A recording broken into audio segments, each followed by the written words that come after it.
Hi guys, it's Gareth from Dart Farm again. It's brew day. There's quite a lot going on today. So the recipe we are going to do today is from our latest issue, number 16, the summer 2023. Get this online, dartfarm.co.uk. So we are going to do the Brut Force Extra Dry Brut. So the idea of this is you get this nice clean finished light dry beer, very similar to a sparkling wine, hopefully, but with obviously beery undertones. So in this one we've got the extra pale 2-row. We're using white wheat malt and flaked rice.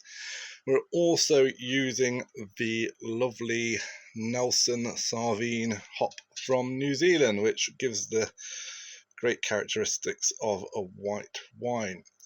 So yeah, just a couple of things. We got a new addition to the brew tank, quite a simple one, but a lot of customers have asked for it. So it's the I think they call it the bazooka filter, which fits on the outlet. So this just helps with transfer, recirculation and the likes. And the double one, we're also playing around with this sort of micro filter, which we'll put in the recirculation probably towards the end of recirculation, because depending on how well that one does, I can imagine this one getting blocked up. So you want good easy access through your brewing process so you can clean this out if it does pick up a lot of residue from your wort.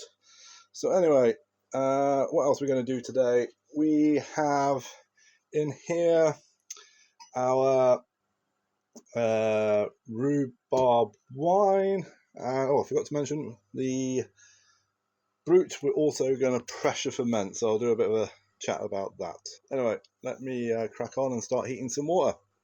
So we are changing the element from the current 3 kilowatt to 6 kilowatt, and hopefully this will speed up the brewing time, so things like hitting the strike and going to the boil. We've also got a potentiometer, which is regulated by solid state relay as well. We've also hooked this up to a 32 amp socket, which is relatively easy to do, but if you're not sure, definitely get advice from a qualified electrician. Anyway, let's check this bad boy out and see how quick it boils. Hi guys, so we have just put in the grain. We reached strike temperature a little bit quicker than we were expecting, so it caught us off guard a little bit, but we are trying out the new 6 kilowatt heater. It heated basically up to 73 degrees in around, I don't know, it felt like less than 10 minutes for 25 litres. Anyway, we are now recirculating. Had a small drama with one of our silicone hoses with a slight split in it, but I've just replaced that now with one of our braided hose. We are currently running at 58 degrees, is a little bit high, so what we want to do is bring this down to around the 65 mark as we're doing the extra dry brew. We don't want to mash at high temperatures because we want the flavour, not the sweetness, and gives a nice dry, crisp product. So in the tank at the moment we have 3.6 kilos of extra pale malt. We've got wheat malt and some flaked rice to hopefully produce a very light coloured ale brut. So guys, we are still brewing up the extra dry brut. We in the boil process, we've already put the first hops in and getting close to putting the second lot.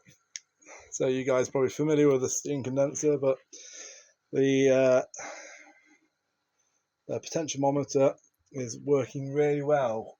Combined with the steam condenser, we are now at a boil and only using roughly 1.2 kilowatts. So if people don't know what a potentiometer is, it basically controls the power or regulates the power going to your heating elements, meaning that like on a cooker, you can turn it down or turn it to max.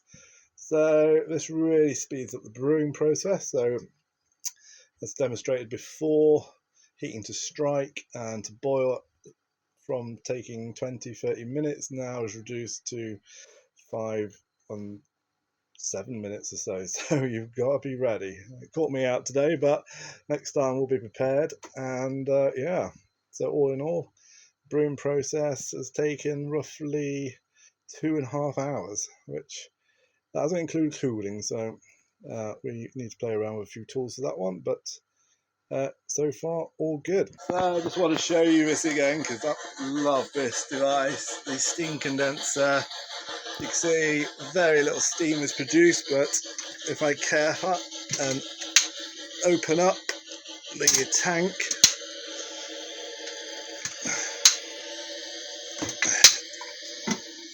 you can see how much that's producing straight away. So anybody who wants to brew indoors, I recommend getting hold of one of these bad boys. They're brilliant.